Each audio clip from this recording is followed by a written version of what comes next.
Hello everyone, welcome to my October wrap up. And it's so unreal that it's November already and just 45 days left till 2021. How has 2020 been the shortest yet the longest year of my life so far? It's inexplicable. How can something be the shortest and the longest at the same time?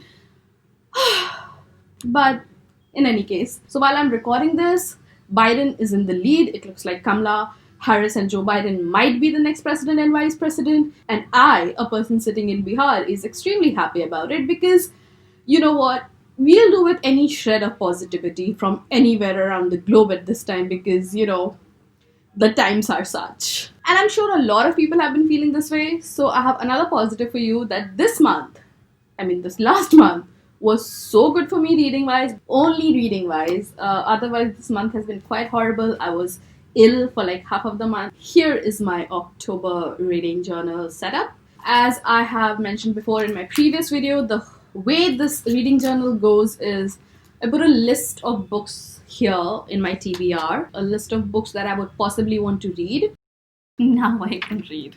So yeah, the way the whole thing works is here I input a number of books that I would want to read in a month. I am a mixture of a TBR reader and a mood reader. So a mood reader is someone who picks anything at any given point of time. They don't make a list of books that they want to read. And a TBR reader is quite self-explanatory. They make a list of the books they will read and they read those books. Now, even though I do make a list, it's not really a concrete thing that if I've written ABC Murders and Death on the Nile, these are the only two books that I'll read. That doesn't work for me. Yeah, I need to have a larger pool of options. So this month I wrote a few books, and on top of this I've written any five, and boy did I exceed that. Right here is my reading log. This gets really messy because in just one calendar I put what kind of book I wrote. Why do I keep saying I wrote a book?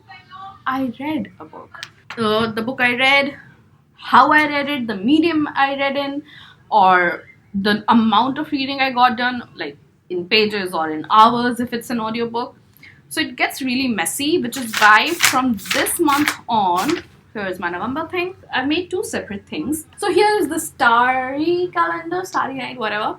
So I can input whether it was an ebook, an audiobook, or both on a particular day. And here I've made this chart where it says ebook, audiobook, and paperback, and I can just, input the amount of reading done. I know it's not necessary to do that. I know this is a very neurotic thing to do, but I just need to write down everything that I've done in a day. Which is why I'm such a fan of bullet journal. So the first book that I read this month was Along Came a Spider, which I read in 3 days because I pulled all-nighters to read it. So this is the kind of book that many literature aficionados call cheap thrillers, which is non-existent in my dictionary. So Along Came a Spider is also a movie starring Morgan Freeman, and I had no idea that it was based on a book, which is why you should pay more attention to the title credits, because then I would have seen that, hey, it's based on a novel, which is not entirely true, because once you read the book, you realize, apart from Alex Cross's name and the villain's name, which is Sonji, there's little similarity between the two. They are so wildly different. The movie is much more tamer, and the book is more violent and more terrifying because, it involves children, for God's sake. And I don't like reading about children in danger. Yeah, it makes me a wussy, I know, but this will come up again. I saw a couple of Bookstagrammer friends post a lot about James Patterson, and I was like, hey, I don't even know about this author. I've never heard of him. They suggested I should start with Along Came a Spider because most of his later works is not really worth it. So I got an ebook, and oh my god, it was so gripping.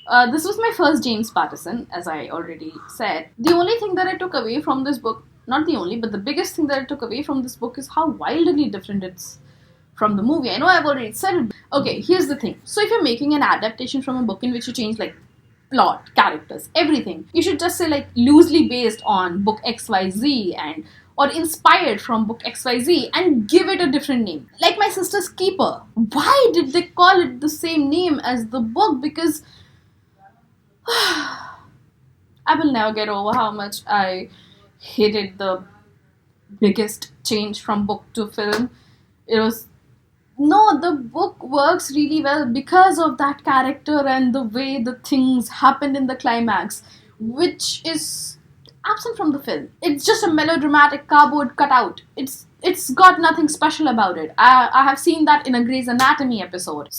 I don't know why I'm talking about My Sister's Keeper, but yeah, Along Came a Spider should not have been called Along Came a Spider. It should have been called something entirely else, because apart from Sonji kidnapping children or like high profile children, there's nothing similar between the book and the film, and I don't know why it's called by the same name. The second book that I read was listened to actually was The Last Time I Lied by Riley Sager, because he became such a favorite of mine after Final Girls and Home Before Dark. But then this book was just not my cup of tea for two reasons. One, I think I made a mistake by opting for the audiobook. Narrator might be a very talented woman, I have no doubt, but she just ruined this book for me because she tried so hard at the accents of various characters. So, if it's a teenage girl, she'll be all speaking like this, because, she's a teenage girl, she's blonde, she doesn't know anything, so she'll be talking like a very stereotypical voice, even though no real person talks like this. And if there was a rich lady, so she was also very heavily accented. Can't even mimic that, but it was so annoying. I know the whole point of audiobooks is, to have various characters' voices, fed to you and all that, but no, it was, don't do stereotypical voices like you're in a cartoon. That is so annoying. I don't know why she did that, but okay. So immediately I hated the book because the narrator was so bad. But then I already paid for it, so I did not want to, go ahead and spend some more money on an ebook or a paperback. So I listened to it, and then the content was also quite stereotypical. The female, it's all about how, okay, so there's one line that she only befriends men because women break you or damage you in a way men can never. I mean, and this was also about how, female teenagers can never be friends, the very, very stupid, cliquey high school business. I'm anyway not into young adults, so I immediately dislike anything. Even though this is not a young adult, it had the same tropes, girls disliking each other, all because of a boy. The twists were good, but this didn't really hit the right spot, and I mean, okay, it's not necessary that an author has to deliver every time. Sometimes they can have horrible books. Even though this was not horrible, I don't like cliched stereotypical stories, and this was a very cliched and stereotypical story with cliched and stereotypical writing, cliched and stereotypical characters, and the narrator was the absolute worst. Again, no disrespect, you just ruined my reading experience, but other than that, okay. The next book I read was 450 from Paddington, which is a Miss Marple mystery, and I love Miss Marple by Agatha Christie. Yeah. So I love Miss Marple because, so most of these classic literature have middle-aged male genius detectives, but Miss Marple is such a breath of fresh air. I'm smiling too much, aren't I? I just love her. So, all of these detectives are just cardboard cookie cutouts where they are genius, sarcastic, antisocial, they don't want to live with the world, they're so genius that they cannot just, have a normal conversation with anyone without being condescending. I mean, has Poirot and Sherlock ever been non-condescending to the people around them? Never. And the book was quite different because it had a female character, a young female character who was quite the badass, and which doesn't really happen in Agatha stories because most of them were set in, early 30s or something like that. So they're more about, like domestic women who are rich wives or rich daughters. But this girl was so badass. Her character is called Lucy. And the end, oh my god. The next one is Head Full of Ghosts by Paul Tremblay. Hope I'm pronouncing that right. It was an audiobook and I rated it 4.0 on Goodreads. Okay, so this is my initial reaction that I wrote after finishing. It's it says, what the fuck just happened? Because that is how I felt when it ended. And this is the exact same reaction that I had to my second Paul Tremblay read, which is coming in a few minutes. This was a perfect October choice, you know. I wanted to read a horror book, and this was a horror book. But then it keeps you guessing till the last moment if it was a horror or not. So the story is about a girl who, as a child, was a part of a reality television show like Ghost Hunters. People went into her house to find out if, you know, her sister was possessed or something. So when she's like 30 or something, the author comes to her and asks if she can write a book about her. And she agrees. So they start spending a lot of time together, and they go back to the house and she reveals things. I absolutely love the way this book is written. So it's like what she's telling this author, this biographer, is the chapter of the past. So the past, the flashback chapters are not actually flashbacks, but it's her telling the biographer, which just had me confused initially because I couldn't figure it out that, you know, is she remembering these things? But then there comes a chapter that what happened after that or something is asked. Then I realized, oh, this is not her own internal memories, but it's what she's telling the biographer, which was quite brilliant actually. They go back to discover if her sister was really possessed, and there are some really jump scares in there. I absolutely loved it, and the climax is so heartbreaking. What happens to this girl in that house is just, as the narrator, as the narrator, you know, recited that part. I was in my bed, in my comfort, and I was trembling. That not out of the conventional fear, but just the ghastliness of that event. I'll spoil it, so I'll just stop right here. There are three perspectives in this book. One is what she's telling the author, which is told through the eyes of, oh, I can't remember how old she was. She was below 10. Yeah, below 10 for sure. Then it's in her adulthood, the present time, and then there are intercuts with her blogger who is blogging about how this reality show that they made about this haunted house, and possessed teenager has to be lies. All of this is voiced by the same narrator, of course, and she does different accents as well, but they're done really well. Okay, I believe all the accents that she does. They're not really over the top annoying. Not, what's the right word for it? Gallowing. They're not really gallowing. So I loved Head Full of Ghosts so much. I had one credit left in my Audible account, so I went ahead and bought Cabin at the End of the World. What a story. And again, perfect October read. And I think this is one of those rare books where audiobook actually makes the experience better than reading. The author, the narrator was quite good. I can't remember the name. And it has queer leads. I mean, how amazing is that? So this two dads and their adopted daughter are at this cabin where they have gone for a vacation. It's to get out from the world. There's just a television that barely gets reception, but there's no cell phone, nothing like that.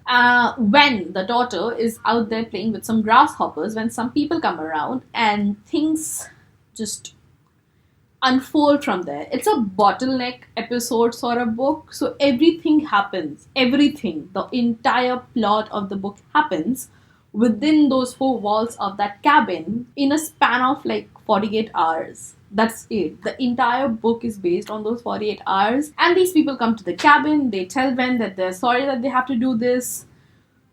But they apparently have some visions, or they have been sent by God or something, to tell these people that they have to kill one another in order to save the world. The two dads and the daughter, they have to kill one another, or one of them, in order to save the world from apocalypse, which is just happening right now. Of course, these claims are not believed by the family, yet they are tortured, they are tied up, and it's such a heartbreaking story, but it's such a good story. The atmospheric writing, just, I could see everything in front of me as if I was watching a movie. I know that's the whole point of reading, but the audiobook narrative was so good. I had to do absolutely no work in imagining things. And the plot twist, not the plot twist, but the climactic event, I would never have guessed it. Never. So, like, if there was some Men in Black device that made me wipe my memories and you made me read it over and over again, I would never guess that climactic event would actually happen, because what kind of a lunatic and brilliant writer do you have to be to have that happen? I mean, Paul Tremblay, who hurt you? And again, with the previous book, A Head Full of Ghosts, this story also doesn't really wrap up neatly. There's so much left untold, there's so much left to your own imagination. You don't really know where you go from there, you never find out a lot of the plot points, which can be frustrating in maybe other stories. It works perfectly well for this one. So, yeah, that's a thumbs up. The next story is again an audiobook. Oh my god, I read like 3 audiobooks this month, which is quite unusual. Next is Pines by Blake Crouch. So, Blake Crouch's Dark Matter was my first ever video that I made for IGTV, and that is the book that made me decide that I should do videos, because that book was so brilliant.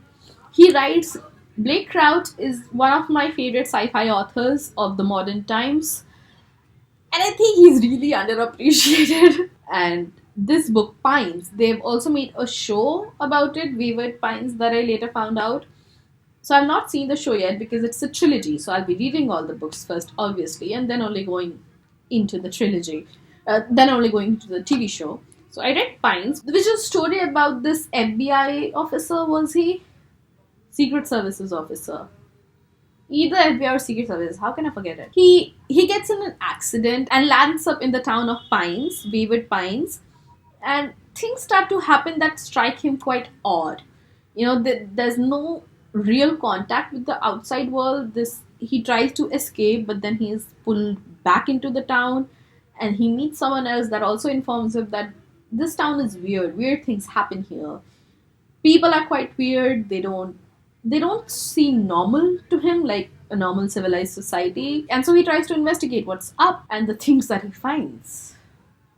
Oh my god. I thought it was, I really, really believed it to be something completely else, and I was so proud of myself. Like, seriously, Blake, you're writing something that I could guess by the second, third chapter, but no, I could not, because what kind of a messed up mind does he have? Again, this is a scary book. This is a very non-paranormal scary book. The things that happen here are so humanly scary.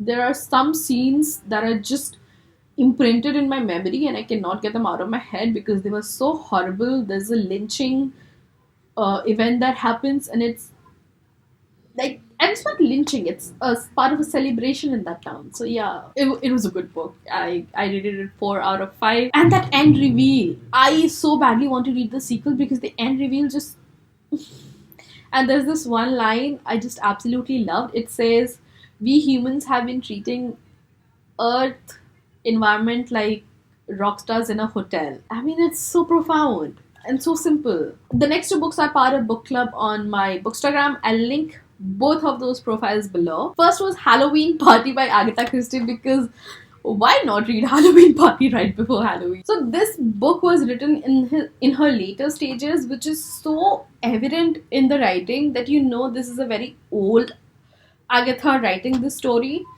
And there's a self-inserted character. I despise self-insertion by authors, but this works so brilliantly. There's this Ariadne Oliver character who's a thriller author, and everyone calls her like Mistress of Killing or something like that. And it was so impressive that Agatha just managed to do that. And everything that Ariadne talks about seems like, Agatha just telling the readers that, this is how I feel about my writing now, or about you guys now. Because she's getting old, she's no longer relevant. But she's still relevant in some circles. Some people still want to impress her. Some people just don't give a crap about her. And then even Poirot is quite old. He's just stuck in a transition between the old and the new. And there are so many instances where you can see he's talking about how the old times were better and the new times suck. He's tired, he's lackluster, and it reflects the author's real life condition to me. And it was much darker than most of her books. Most of her books are like high society, men in their like 60s or 70s getting murdered over money or something like that. In here, the murder victim is a 13-year-old girl. So it's quite darker than most of her books, and the reason of her murder is also quite dark. The way people deal with this murder is so unreal, the way they react to the victim. I mean, she was a child who got killed, and the people are just so horrible about it. Anyway, the book was good. It was a bit slow, a bit repetitive at times. It was like she had a lot of fillers in there. So something that has been told in chapter 2 would be in chapter 4 and chapter 6 again. Something that was used as a filler or as a part of a dialogue or as a part of Poirot's internal monologue, they were quite repetitive. But since this is the second last or third last Poirot book, nostalgia wins and I gave it 4 stars. The 8th book I read this month was The Institute by Stephen King. Okay, I'll be honest, I almost DNF'd it. And if I was not a part of the book club that was reading it, I would probably have DNF'd it. The reason was not the writing, the reason was because around 4 or 5 chapters in, children were getting abused. Not sexually or even physically, but like mentally abused. They are kidnapped and they're put in really bad conditions and slapped on occasions and hit. And as I said before, I don't like reading about children in danger. So I almost DNF'd it. But then, I thought I'll stick with it. And I did, and I have no regrets because oh my god, what a brilliant book! The hype is so worth it. There's so much Donald Trump bashing in there. Why? I don't know why. It's not relevant to the plot whatsoever, but Stephen King just does not let go any moment that he can find to just insert a Donald Trump insult in there. And I just like burst out laughing every time I came across such a sentence. And it's such a dark story, and I love the characters. And the woman, I've never hated a woman more in my life than I hated the main villain of this book. The Institute has all my heart, okay, for something that I almost did not want to read at all. Till like 150 pages in, it's a long book itself. It was 650 or something on my ebook format. I don't know how much it's in the real book. So the ending was quite good and the climax was so nail biter. It does take a lot of time to just, reel you in. The start is quite brilliant and you will end up googling what the fuck a night knocker is. Apparently it's some kind of a night watchman. It takes a lot of time to build up, but once it is built up, there's no turning back. I stayed up till like 4 a.m., 3 a.m. to just finish it. And I had such a big smile on my face when I finished the book. I just like clicked a selfie and posted it on Instagram that, this book is worth it. Next book is again something that I read because of a book club. It's called The Turn of the Key by Ruth Ware. I had a very hateful relationship with Ruth Ware because I'd read The Woman in Cabin Number 10 earlier this year and I hated it. It was so cliched and the female characters were so horribly written. Like, they were all one-dimensional, they had nothing to add. They were just so bad. And I couldn't believe that someone would actually write something like that. And the dialogues, the sexual abuse just brushed off. And okay, it was a very bad book. But then I thought, okay, I'll read it. And I loved it. Okay, everything that she did wrong in Woman in Cabin 10 is done right here. The writing is not cliched. The female character has dimension, has layers. You like her sometimes, you hate her sometimes. You love her sometimes, you feel sorry for her sometimes. You do get why she's doing the things she's doing. It's not like her motivations are not plot driven, that she has to do this because the plot has to go forward in that direction. No, she does things because it makes sense for her character. The plot twist is so horrible, and I don't know why I read so many books this month with children being harmed, which is something that I hate to do. But okay, it's a spooky month. Okay, I'm just noticing it. So out of my 10 reads, 7 books had children being harmed, either like physically, mentally, or fatally. And wow, how did I survive this month? So the writing is not problematic at all. Yeah, which is such a refreshing change because most of these women thrillers have a lot of problematic writings. Even Ruth Ware's other work had a lot of problematic writing. So this is the story of this girl who is right. So the opening itself is quite interesting. These are letters being written and then cancelled by this prisoner who is writing to an attorney to help her, put her case forward that she did not kill the child. It's not revealed who is the child, it just says she never meant to harm the child. So she writes to this attorney this long ass letter. So this whole book is actually a letter that she wrote to the attorney, which as a writing device I appreciated a lot, because to have this, I don't know, 250, 300 pages of a letter, and it doesn't feel boring at any time. There's just like three other letters in the epilogue section. There's just, after the events of her letter finished, there's just three other letters from different people so that you can know what happened after her letters. So she tells about how she went to this very secluded home in Scotland. Was it Scotland? I think so. Yeah. So she goes to this very secluded country home, and the parents left her with the children, and how things happened. The children were quite horrible. They did things to her, and there was apparently a haunting in the house as well. All of these, and it was actually scary. I did not expect it to be scary. There are some jump scares in there, which, so the one positive thing it did was help me reassess my views on Ruth Ware. She can actually write quite well, and no wonder she's a best-selling author. The last book this month was A Noise Downstairs, which was again a Bookstagram suggestion. She suggested that it was quite creepy, and I was like, fuck yeah, that's my jam. This book called A Noise Downstairs by Linwood Barclay, I read it in less than 2.5 days, I think 2 days. 2 nights actually, because I only read at night. Yeah, I know it's weird, but I only read at night because I have office in the day, or if I don't have office, then I'm recording during the day or shooting during the day, so yeah. So A Noise Downstairs is again, keeps you guessing between supernatural or human throughout the whole of the book, but conclusion is clearer than most of the books that I read this month. It gives you a clear picture of, hey, whether it was supernatural or not, or whether or not who did the crimes in the book.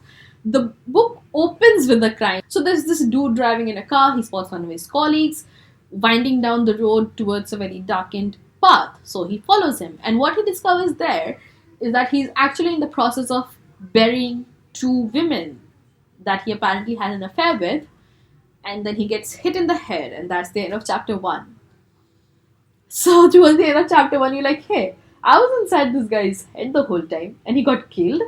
But then in chapter 2, it's revealed that he's not killed, but survived, he's in therapy, and that guy has been jailed for his crimes. But then he starts having these regressive memories and things like that. He starts forgetting things. His wife reminds him to take laundry, and he's like, when did you say that? She reminds him, hey, I told you at 10 a.m. And he's like, no, you did not. Then he has messages on his phone, like replies to his messages, but he never remembers sending the message in the first place or calling the person in the first place. His life is quite a mess, honestly, and he's going through therapy. And what he decides is to write a book about it. Might be a memoir, might be a book, or might be just cathartic for him to do. He hasn't decided that yet, but he decides to write. So on the process, he comes across a typewriter, and he hears that typewriter clicking at night. What could that mean? Is there someone in his house? Is there a ghost? Is the typewriter haunted? And then there's this therapist character, which is again a central focal point of the book. She has other patients. One of them is quite messed up. He is so messed up. I felt like the heebie-jeebies just reading about him. But again, as my friend suggested, it's quite a creepy book. I will not say anymore because I'll end up spoiling. So there's this haunted typewriter, this guy who was almost killed by his friend, and this therapist who's struggling with her own personal life and her patients. And of course, there are many tertiary and secondary characters, and this book was so good. It's creepy, first of all. It's well written. It grabs you inside the plot, like, hey, you can't leave this space unless you finish it. And it has 3 plot twists. Not 1, not 2, but 3 plot twists. And all 3 of them are just so mind-blowing, and they come in like really quick succession, so you don't get time to get a breather. So I think I will be reading more by Linwood Barclay because I was quite impressed with this one book. So I went on and researched, and there are so many books by Barclay. I don't know where I'll settle next, but definitely one. So yeah, that's my October wrap-up with 10 books, 4 of them audio, 3 of them audio. I did not read a single paperback last month, but I hope I will in November. Thank you for watching this long ass video. I hope you had a good time, and I hope you find some suggestions for your future reads in here. And as always, if you liked the video, give it a thumbs up. If you didn't like, give it a thumbs down. And please stick around and subscribe if you liked it. I'll see you next time.